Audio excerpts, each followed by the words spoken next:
高兴能有这么一个机会啊，和大家见面。这类的交流呢，过去在香港不是太多，都是开会议形式。那么这次呢，特别是请到了这么多老先生来，那我这还不够格，我还不过70，还差一点点。那个我记得第一次在长春搞的时候，那么最大的是90岁，现在已经不在了，是湖南省中医药研究院的刘秉凡教授。那么他在5年之前，我们在长春搞第一届这个讲习班的时候，他就是参与了。那么第2次就没再参与，所以咱们这是第6次吗？是第6次了。那么我们对这个老先生的这个热忱呢，我确实感到这个很敬佩。大家看到了，今天上午是邓老讲的吧？是。那么邓老几次都参加了，啊，都参加了。大概现在他是最大的了，啊，他是最大的。像陆老啊，像朱良春啊、朱老啊，都是大概是84、85岁这个样子。所以他们都很热心，希望把中医能够原样、原汁原味传下来。那么，所以这个，他们尽管年岁高了，但是很愿意、很积极地参与这个活动。那么这次呢，啊，有幸跟大家也见面，我看，也是很不容易的。那么我们这属于后学的了，我是北京中医药大学1956年上的学，62年毕业。他们都50、60年的医生了，我才40多年，还少一点。我想我也很愿意啊，和大家一起共同的为中医药事业的这个健康发展，做一些工作。我还是大陆关于这个中华中医药学会内科学会的，算是头之一，所以我也在这儿啊，向大家表示问候。这个感谢大家能参加这次这个听课啊。首先我在这儿啊，这个说这么几句话。那我要讲的呢，我也反复考虑了一下，这个从临床上，我想是大家比较希望的。那么临床是不是得跟理论结合一下？我想是更是必要的。这个我们都是搞临床的，所以对这些个思索的也比较多。我这次提供了2篇文章，一篇是关于辩证论治的，就我们发这本书里头第225页这个关于临床辩证与论治中的若干问题的分析。这篇文章呢，这个一部分是辩证的，一部分是论治的，这2大部分当中，这个出现啊，在这个进行这个辩证论治的时候出现的问题，提炼出来一些个东西，提供给大家，供大家参考。那这篇文章呢，我就不详细讲了，这也比较通俗，这个大家呢也一看也能够明了了。我想讲的另外一个问题，这个问题我本来去年打算在那个陕西讲的，但是由于当时正是非典型肺炎发到的这比较厉害，那么这项工作因为我是搞呼吸的了，就参与了这个关于非典型肺炎的这个防治工作比较多了。那么到陕西他们要求我讲讲这个非典型肺炎，我就讲那个题目了，这个题目没讲。那么今天我在这儿，这个把它的内容又充实了一下，啊，向大家这个做一下介绍。这是239页，239页。这题目啊，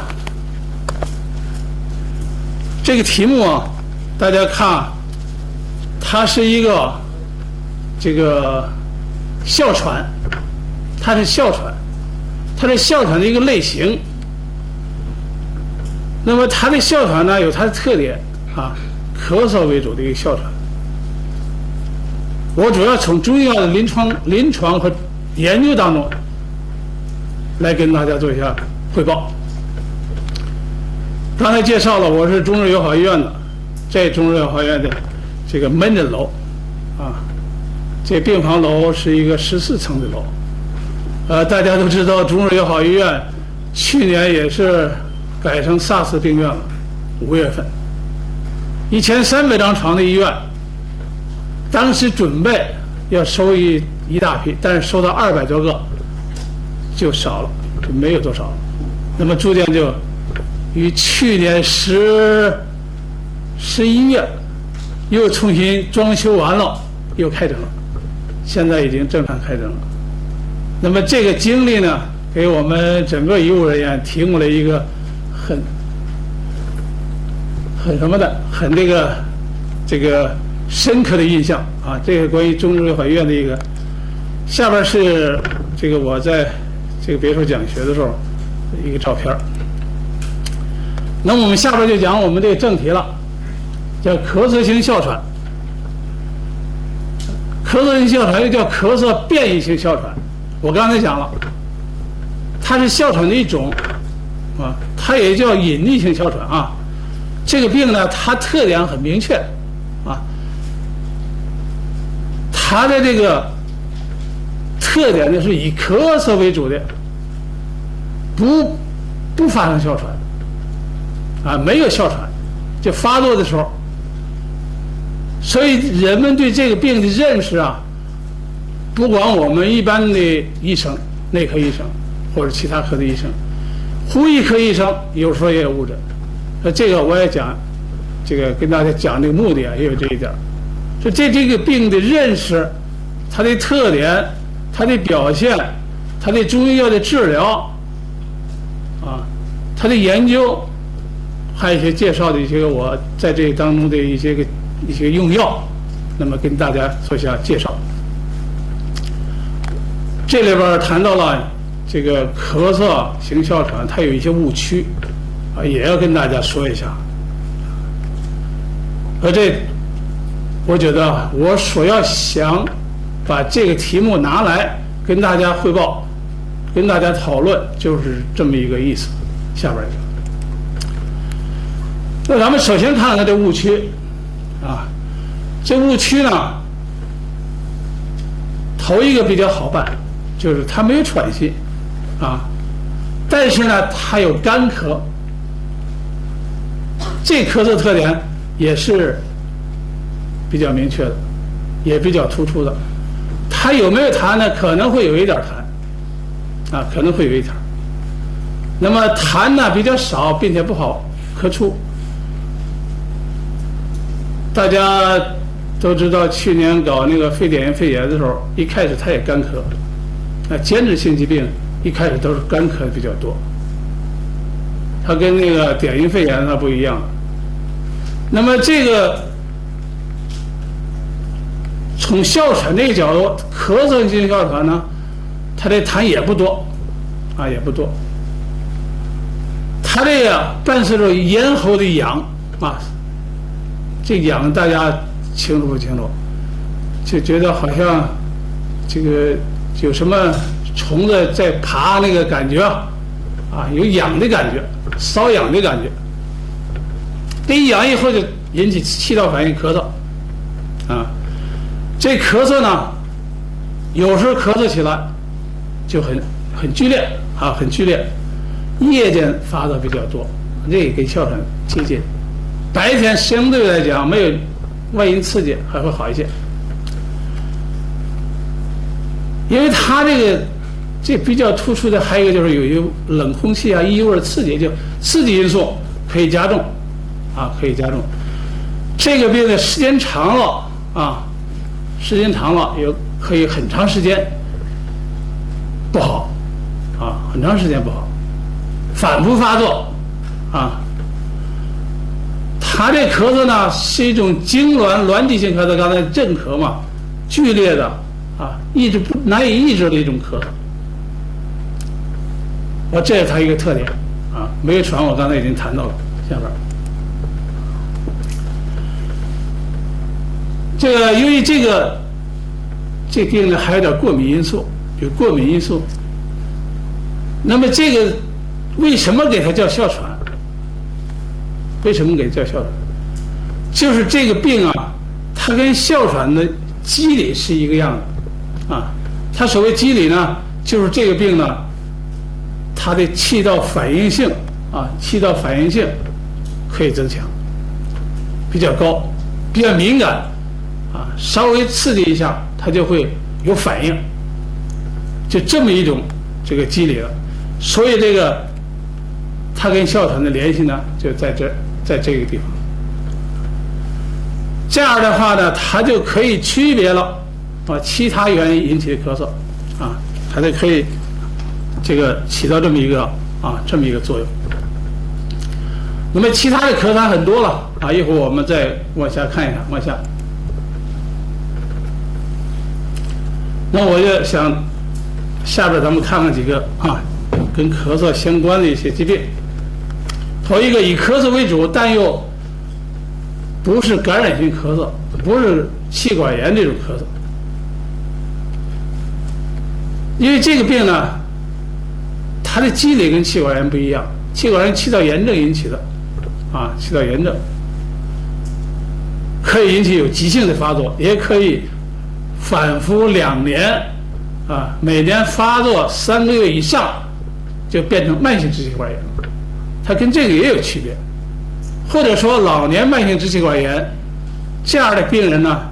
也不少，在大陆还是北方尤其是那就相对来讲就更多了一些。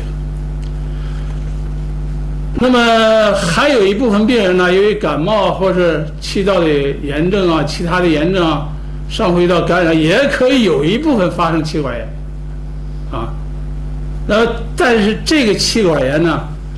它与感染有关，而出现的咳嗽它往往用抗原治疗一段时间就会好的。那么这个病用抗感染药效果不好，有时候甚至输液、输抗菌素输1个月都不见效这是临床上常见的。那么它也是这个特点。往下，由于这个患者呢，他可能是由于细菌感染，也可以由于支原体衣原体感染引起的，也可以由于病毒性因素引起的也可以引起。所以在这个临床当中，很容易首先跟气管炎容易混淆，所以这个问题呢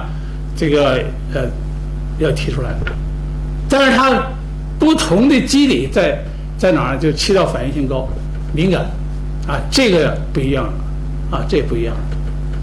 往下，还有一种情况就咽喉性咳嗽，经常有咽喉性咳嗽。我们在临床当中经常见到有些病人呢，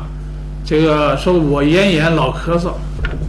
这种比例占的相当，除了气管以外，这个比例也相当大。但来一看，咳嗽并不是伴随着有咽喉的红肿、热痛没有这个，但是他觉得这个不舒服、痒好像有异物的感，这个可能有。所以这样的话呢，它的表现跟咽喉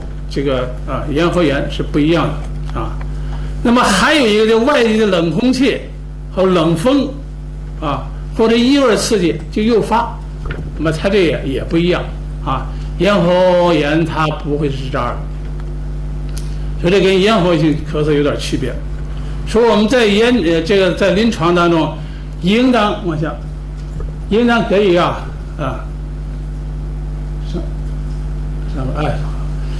应当给予区别。我还前3年以前我还看香港一个女同胞，就是咳嗽，有一定的季节性有时候春天、秋天，但咳嗽时间比较长，反复发作，没有痰，喉咙痒，到北京去看病去了。我让他查几个检查几个指标，就是这病。他老是认为他是咽炎，老认为他是这个咽喉炎，所以这个呢，要分别。在临床当中，这一个类型呢，还特别这个不容易被人接受，因为临床当中有这个咽喉性咳嗽这一说，有这一说，那你怎么能够鉴别出来、区别出来？那是需要我们认真思考的。我们在临床当中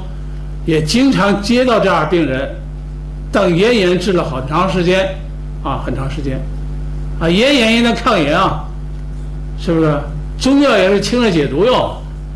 慢性的加些养阴的药，是这么来治疗。所以在临床当中，误诊为这个病误诊为咽喉性咳嗽那只是看到了表面的现象所以认为它是一种误区。第四个就是这病原来的认识小孩都见。你看我们医院，我们国家这个病的诊断标准诊断标准小儿的比较明确。有些资料也认为这个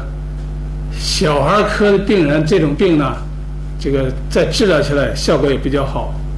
中医药治疗。那么这个还是有一些儿科大夫，那么内科大夫在这方面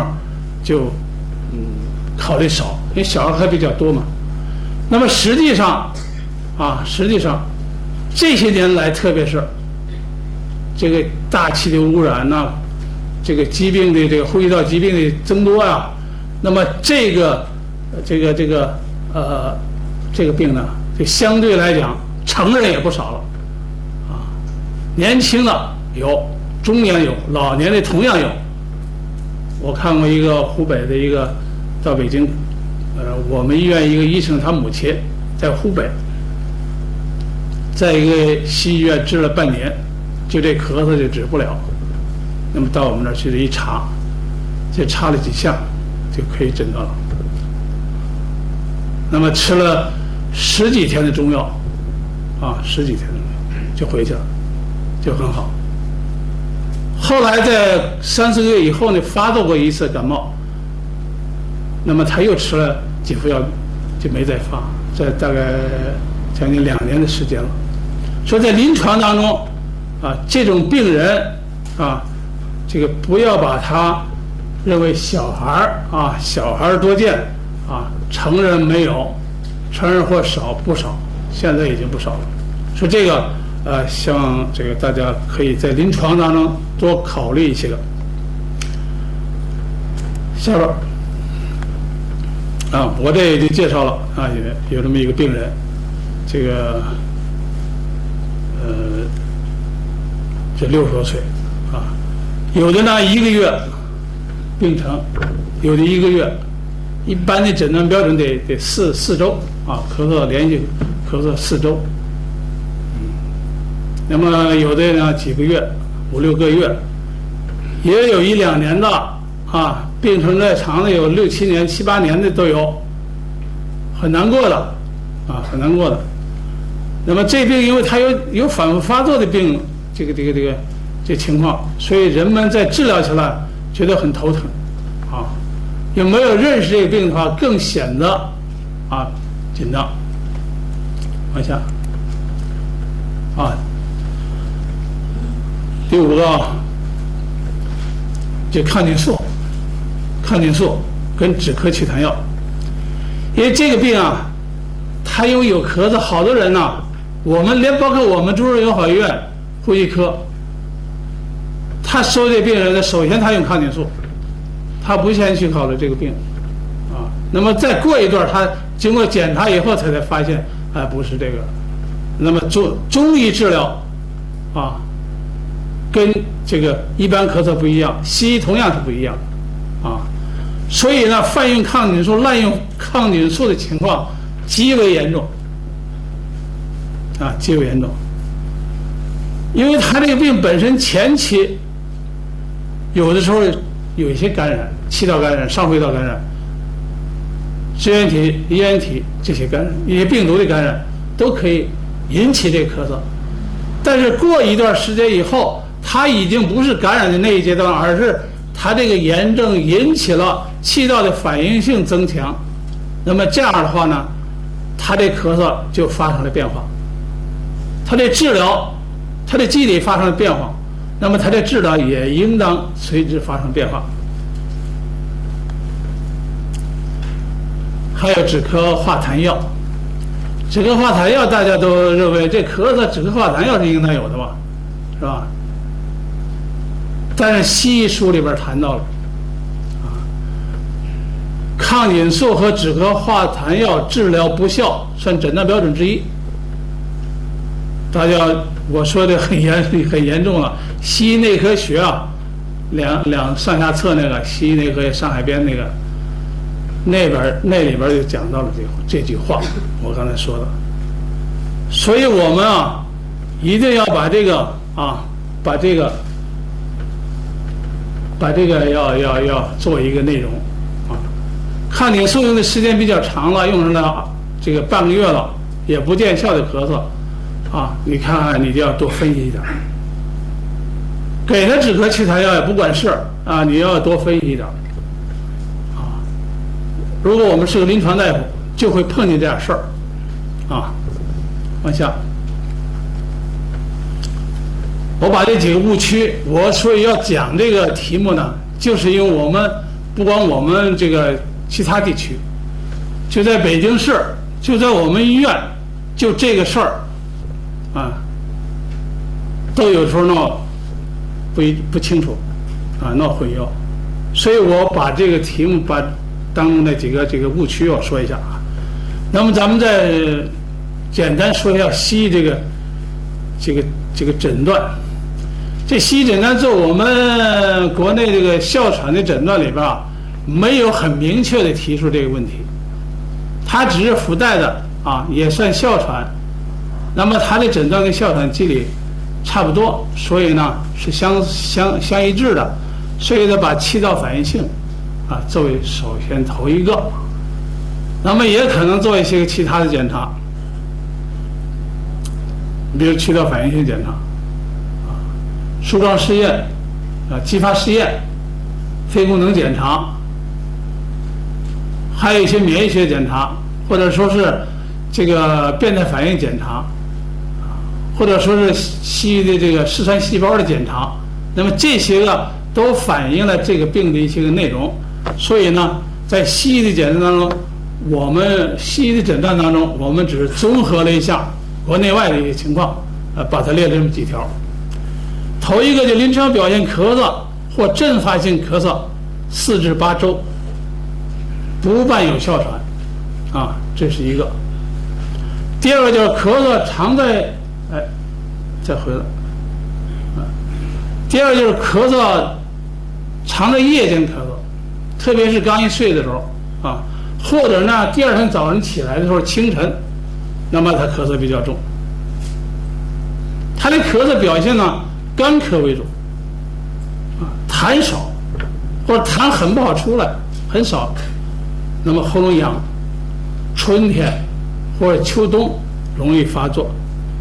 但是1年4季都有，不一定就是春秋。如果说这个人是过敏体质的话，他可能在春天或者秋天，在北京会发生比较多，因为北京它秋天的时候有那个蒿属类的叫花粉过敏的人比较多所以头一个这个我想它这个时间呢，这个是什么？第二个就是咳嗽的这个特点跟季节这个跟昼夜的变化这么一个。第三个就是常有过敏史，这种病人有一部分是过敏史，有的时候可能遇到人家家有房子了从那儿过，或者是电梯里边刚装修的，那么这些情况，它都可能诱发出来。也就是说，这种病人啊，在临床当中啊，他有的时候有过敏因素，那么他有过敏源的时候，就可以诱发他，可以诱发他哮喘。有哮喘的话，那没有哮喘呢，有这个病的基础的话，他就可以诱发出咳嗽性哮喘。这是这个有这个过敏史或者家族史，或者呢有呼吸道感染或者感冒的病史。这个也还是比较明确的。咱们临床当中见到大多数都是呼吸道感染引起的，或者感冒引起的，这种情况比较多。下边第四个就是化学、物理、药物因素，或者有精神因素诱发，运动或者油烟刺激，突然吸入冷空气。或者进到空调环境，那么或者有污染的话，都可以诱发。我们有那么一个病人，他一进商店，他就咳嗽厉害了，一出来好一点，那么再进去进到空调屋里边，他咳嗽很厉害，并且发的是一阵儿，很有时候这个咳嗽连续的这感到气机不畅了，憋气了，会有这种情况。那么有的呢，运动，骑自行车骑得比较快，它也可以发的，这个哮喘也有这种情况。我有那么一个省级领导干部，找我看这个病，他有2个最感到很头疼的，一个打电话说话的时候说就咳嗽去了，很不自在。第二，他是省级领导，他要跟中央去汇报的时候，讲话了，就怕犯这病一咳嗽去了，很不好意思那有一次他到北京去的时候他看那个报纸，因为他们的报纸发的比较早，那么看着报纸就咳嗽去了，那个油墨可以刺激它，所以这个环境条件这个一些刺激因素那么这个也是一个鉴别。第5个，这个病反复发作治了一些日子费挺大劲，好了不是吗？一有其他的因素又犯起来了，这也是这个病的特点那么我们在临床当中接触的这类人的比例也还是不小的那他的预后来看，这个病也有可能发展成哮喘，不是没有可能的。但是我们在临床上观察，发作的比例还是没有那么大一定数量比较小，所以有这么个情况。第6个就是这个肺子上很少有能够听到有什么哮鸣音或者罗音或者其他体征，那听不见SCN 检查也没有什么改变也没什么变化，但哮喘也没有，一般来说。所以这个西医诊断这个 SCN 检查是这么个情况，肺功能大体正常，但是支气管的舒张试验或者激发试验常呈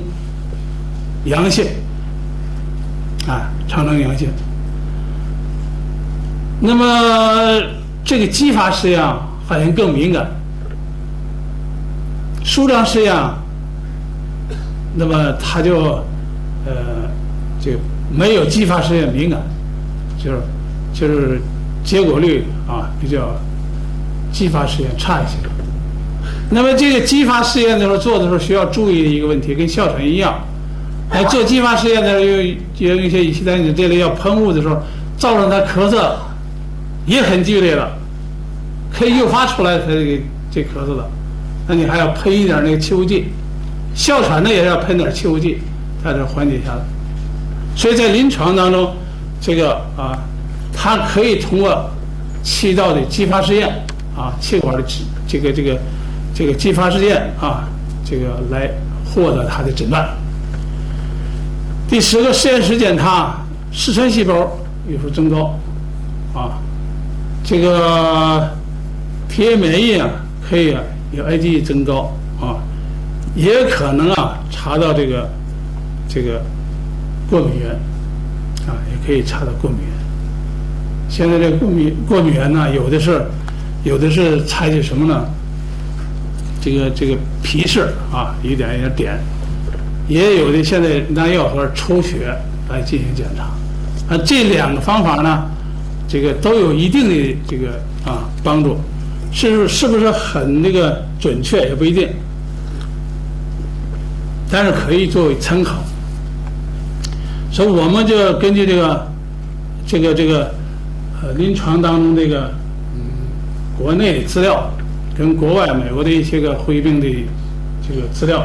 来归纳，有这么多啊，有这么多。我们在哮喘的这个诊断标准当中，那么这个还没有还没有这一篇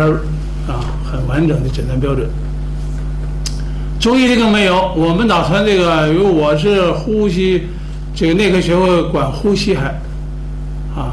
我们也准备搞中医的这个诊断标准中医诊断标准。这是关于西医诊断标准，我说这么多。下边关于西医的综合诊断与治疗这个我再简单再说一下这关于治疗的刚才讲的是西医诊断。那么西医治疗它也不是没有办法，只是说如果这个诊断不清楚，就容易造成这个在治疗上存在这个延误。我们医院呼吸科有西医呼吸科，也有中医的这个肺科，我是在中医的这个肺科。那么有一次我到他西医科室去会诊去了。那么在会诊的时候有一个国航的跑澳大利亚的一个空姐，在他那住院，说是我们这病人治了半个月了，一开始就输液，到现在还是不好。这个我就看了，他说你给看看吧，这个能不能吃点中药？我就去看了看。我看了以后我这病你们查查那个气道反应性的那个这个变态反应吧，查查视穿细胞吧，他们就查了一下，一查，哎呦，这个是变异性哮喘他们很快就提出这诊断了。但他知道我们科里头搞这个课题，所以那就转你们那儿去了，在我们那儿吃了一段很短一段时间中药。这个空姐是跑澳大利亚的。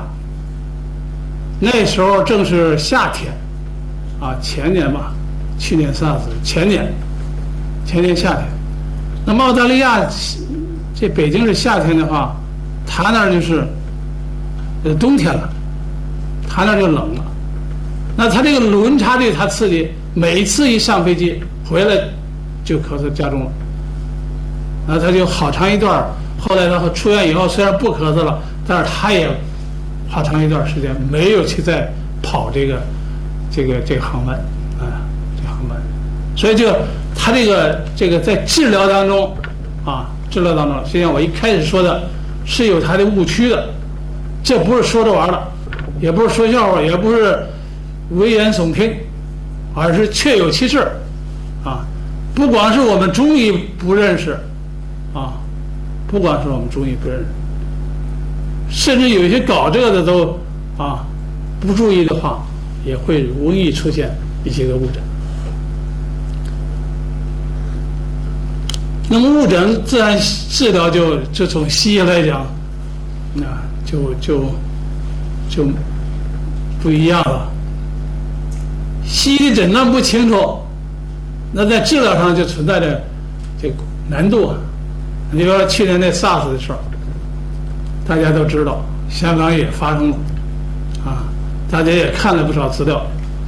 那么广东省中医院来2个医生，也在这儿治了，也吃了一段中药啊，还有反应还不错。大陆上也是对这个问题，这个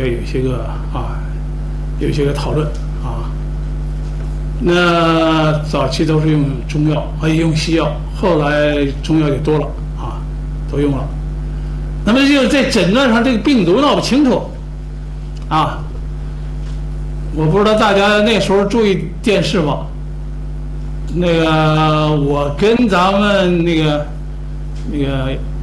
有一个病毒所的一个专家，他是科学院院士，叫洪涛，不是那小洪涛，不是中央4台那个中华医药那洪涛。他呢，他提是衣原体感染引起的。那当时我们这个，我1月份我到广州去过啊，我在林林他们那个病房啊，我去回过诊，1月份。后来他说是衣原体，那大家都认为衣原体，我们也经常这个收这样的病人，衣原体支原体肺炎也还是有的啊，不是那么紧张。后来说不是啊，那这事儿就传染性就更突出了，大家就又紧张起来了。所以不是就要找到是什么啊？后来谈到冠状病毒的问题。现在也没那个疫苗也没出来，一些针对病毒的东西还是没有多少啊。我到参加那个国家科技部关于这个 SARS 的公关组，我是参加的。我是参加咱们中医药的公关这个课题组啊。那么在这个问题上啊，就很显然我们是针对疾病过程的。运用中医的4诊8纲辨证论治的，而不是说针对去找病毒，什么病毒，是冠状病毒还是禽流感病毒，得闹清楚。病毒的性质是不一样的，是吧？我前几天也来香港一次，这个2月份，我也到卫生署，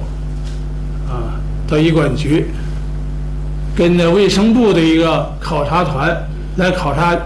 人禽流感来的。1997年吧，香港发生了有18例人禽流感，死了6例，一例来抠出了，我清楚他，回去给部长写了一个报告，就来了4个专家呢。包括我一个中医，一个病毒的，一个呼吸的，一个搞那感染的。后来上个月啊，就这个月，我又去参加那卫生部的，到越南啊考察一次越南的禽流感，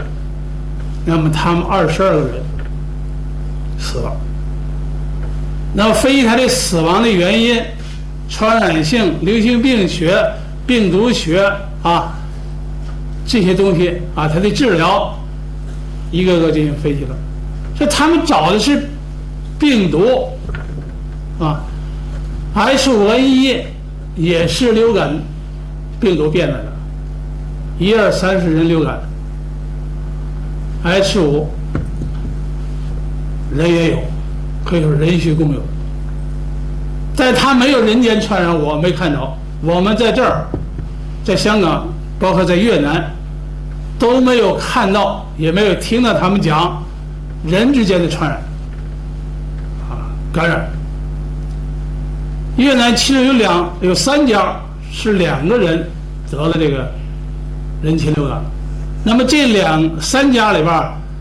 啊，虽然有2个人不是这2个人互相传染的，而都有家禽啊，跟有2个野禽啊。接触史，那么他们的护士跟包括我们这儿的护士，啊，医护人员没有感染的。那么家属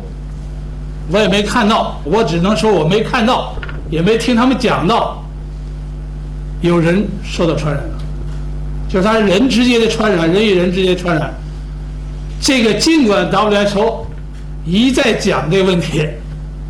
可能发生 H5N1 的病毒的变种唯恐在流感发作的季节变异以后造成人之间的传染，这是他们最担心的。那么治疗也没什么可治的，我们也写方案呢，我们在大陆也写这个方案了。我们到香港考察完了以后，在我们来的时候，那个方案呢传给我们这个考察团了。我上次在铜锣湾住的考察团了，我们一看有的东西跟实际上是不一样的，因为大陆上没有发生人之间人的这个禽流感，所以这个问题呢，就这个有必要把它搞清楚，为这来的。那么我们看呢，赶紧就有些意见就传过去了。我们到医院上一看，这个认识呢又有所变化又有所变化。他西医用抗病毒药金刚文胺跟这个达菲，据说这两个有效。我们在这儿的时候考察的时候，这两个药都提到了。但是我们这儿香港谈到这个台医管局他们跟他们那些专家，病毒学专家认为这个好像效果不好。达菲呢，在感染的48小时之内效果还可以。这两个抗病毒，它是针对病毒它针对病毒它找这个诊断这个原因。有的西医人家是这么来考虑的。我们发热，首先见到的发热，那么就针对这热是属于风寒呢，还是属于风热呀，还是属于温热呀？那么来分析它来分析它。所以我们很重视这个病人的表现。而这个我讲这个题目呢，从西医角度来看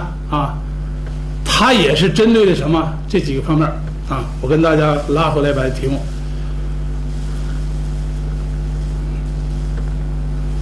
因为他讲了刚才抗菌素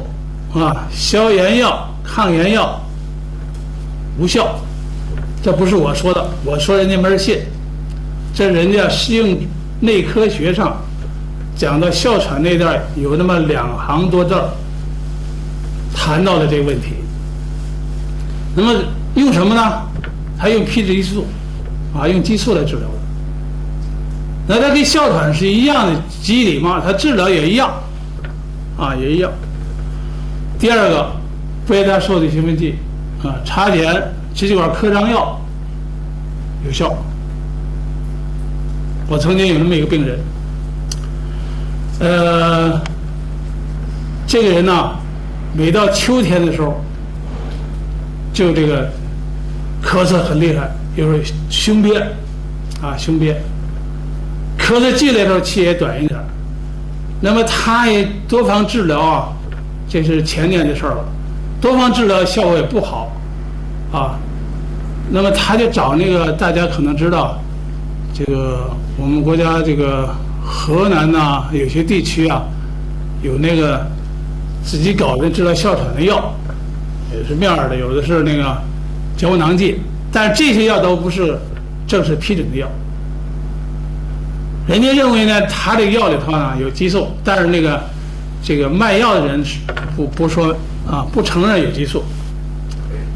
他这人找我看的时候，这个脸虚胖子，咳嗽很厉害，他也有过敏因素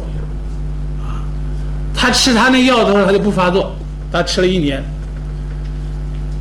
就越吃就脸也发黑了，发暗了，也胖了。这个有一个搞药监局的一个熟人，就说你别吃那个地方的药了，那药里边可能有问题，有激素这类东西。他也不吃了，我给你找一个大夫看吧，就找我去看看，就把它停了。他这个吃药吃的时间比较长，吃了1个多月，才把那药戒下来了，也不发作了。那么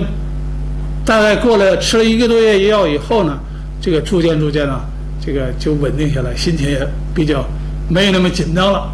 因为他一不吃这药，他就紧张，他就觉得要犯这个含激素这个药。那么吃完了以后，大概过了3、4个月以后啊，他也是到他母亲那儿吃一点那个驴肉，大陆这个有驴肉啊，这驴肉也是一种发物。晚上吃了以后，这个晚饭吃了以后，晚上就回他自己家以后就咳嗽发作，这还是说明他本身啊有过敏史。那么他吃这肉就发作了，又熬了2天药，吃了2天中药，后来就好了。前2天他妈妈住院找我看挺好的，也瘦下来，不那么胖了，这个精神也好一些。所以这个治疗啊，这个中药里边啊，这有些人呢，我是不主张，你要是用激素就用，我不反对，但是你别用掺在里边，这害人的。还要跟人家说没有啊，我去过台湾，在长庚医院在那待过3个月，在他们那个长庚大学那个长庚医院那个中医部，人家有一次在桃源县开这交流会，让我讲一讲哮喘，我得讲了讲，讲完了以后，人家就吃饭的时候，人家就说，在大陆上有的药，有激素中药。我说有激素不是正式批的，肯定正式批的绝对没有。我敢说这话，因为我也参加了药审。人家说我们回来查了，是有几个地方确实有这问题。我在那个中央电视台也讲过这个问题，但是呢，他为了能够用激素以后效果好啊，治疗哮喘也好，制造变异性哮喘也好，是有效。这问题，还有的还加一些茶碱，也加一些茶碱，或加一些其他的这个治疗哮喘的药，那么是有效，是有效。一些抗过敏的药也有效，也有效，但是一般的止咳药，是效果不明显的。往下，第三个，我讲一讲这关于中医对这个病的认识。刚才讲了，西医的诊断大体就是那么情况，那么西医治疗也不太复杂，诊断清楚了，治疗就清楚。所以这问题啊，这个我想可以说还是比较明确的。我这个对这个病的认识啊，我不是说这个心血来潮来认识的。而是我有个博士生，还有一个硕士生也搞这个课题了，搞这个课题。后来我们也根据这个课题呢，也在搞一些药。但是你对这个病的认识，中医怎么认识啊？你们查的资料还不太多，查到资料的多的呢，就是对这个病的误诊率多，治疗的经验比较零星一些少一些。那么这个病呢，我刚才谈到了，这咳嗽型哮喘是一种这个特殊类型的也叫咳嗽变异性哮喘所以这个呢，我认识呢是从风上认识的，以风为本的这个我首先把它点出来。我对这个病的认识，认为它是属于风咳的表现的。这风咳你查资料还不好查，我在学校查了半天，《诸病源候论》里头有风咳，并且风咳呢是这个诸咳之首。可是我们上课的时候没有风咳这个词儿，不讲这个。它虽然是属于哮喘是吧？但是它以咳嗽为主。那么我们把这个我那个还有一个博士生研究哮喘的时候也有一个类型叫风笑，风笑，所以这咳嗽呢，它也是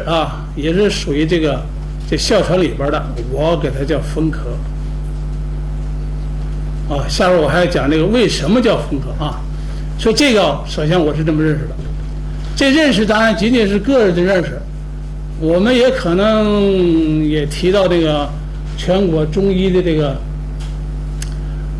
肺疾病专业委员会开学术会议讨论也可能要提。今年8月份、8、9月份在新疆开，大家谁有兴趣可以愿意去的话，也可以这个参加这临床表现从中医角度来看，我们所要分析的东西也有症状性内容也有它的舌脉表现也考虑它的病因、病机病状病势，也考虑这个问题。那么我们在分析这个问题的咳嗽是这个突出的了干咳，痰不多，不好咳出。咳嗽是呛咳呛咳就是咳嗽接不上气儿了，好像呛了东西一种感觉。那么这咳嗽呢，阵咳阵发性的，一大阵儿，有时候持续这个1分钟，很难过的。有的病人咳嗽比较剧烈，难以抑制，我这么来形容它。你说你憋一下还憋不住就这种典型的咳嗽，所以它叫一种孪急性的咳嗽孪急性咳嗽。时间呢，晚上跟早晨比较突出比较明显。咳嗽的时候痒一痒以后马上就压不住了。所以这一套诊断它的临床表现也具备了一个风的特点。那么我还要在下边讲这个问题。第3个，诱因，西医讲诱因，我们也不是不讲，是吧？我们也有外因那么它的诱因呢，我们从西医也好，从中医来好冷空气、油烟、炒菜的那个、抽那烟，有的人有这个病的话，一进来这儿抽烟了，他马上可能就要发生那么像一些异味、特殊的味道，他闻了以后也会诱发的。看报的报纸、讲话、运动或者物理化学因素都可以引起。我说的这个都是我临床所见到的我刚才说那个看报纸呢，就有人是讲话、打电话、做报告或者运动的时候都会发生，这种情况还是不少见的。所以它这个诱因是一个。第4个，这过敏史。过敏史这个，我刚才举的那例子很说明这个他个人史那么有的有家族史，有家族史跟个人史的病人再加上有感冒的话，就容易造成这么一个叠加，造成咳嗽病性哮喘。说他这咳嗽来势也挺重，有时候影响工作严重的话也不好睡觉。你刚躺下他就咳嗽起来了吃点药可能好一点吃点那个这些个脱敏的药喷一下也会好一点。但是睡觉有的时候有的重的病人还不行还要发作。所以他有的人的夜间休息不了休息不好，所以他影响这个睡眠下一个，我就要把这病因跟病机再分析一下。这个病因病机啊，那么这个刚才也谈到了这个啊，但是这个病呢，它与个人的体质有因素有关系啊，有的人好得这过敏性鼻炎呢，这个可能也好得这个啊，这个有个体的差异啊，有个体差异。那么比如说这个有内源性的、外源性的过敏的人啊，易犯，诱发气道高反应的也容易啊，也容易，是吧？这个我们在临床当中见到最多的这部分也是感冒跟上呼吸道感染啊、病毒性疾病这么引起的比较多，所以在临床当中，它有它的个性啊跟特点，它病机上这个病因上这个还是比较清楚的啊。往下，那么我们就可以啊，根据这个咳嗽的表现啊，根据它的临床的这个病的这个病史的过程啊，以及治疗过程啊，都可以分析出来是不是这个病。那分析出是这病以后呢，我们就可以啊，根据中医的啊症状学的东西，舌脉啊来审因论治了。当然，从中医来看，大多数啊属于风邪，我是这么看，这个比例比较多，也有因为受凉表现成寒邪症状的啊，寒咳的表现的。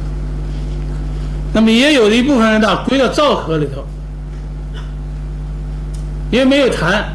不好出来，所以有人也把它归到这里头来啊。那么这里头来呢，这个我觉得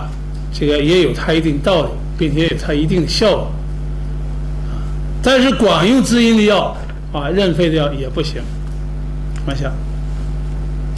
所以呢，这个病机来讲，一个风邪，一个风寒，一个风燥啊，比较多见的。因为风者善行数变，大家都知道啊，他这病咳嗽就来之匆匆，突然间就咳嗽，喉咙一发痒啊，痒也好多是从风上来考虑的。我们治疗皮肤病的瘙痒，有时候也用疏风的药啊，疏风止痒啊，养血疏风啊，所以这个思路呢就是从这儿来的啊，它镇咳、咽喉痒感、养次充行啊。那么它这个善行数变，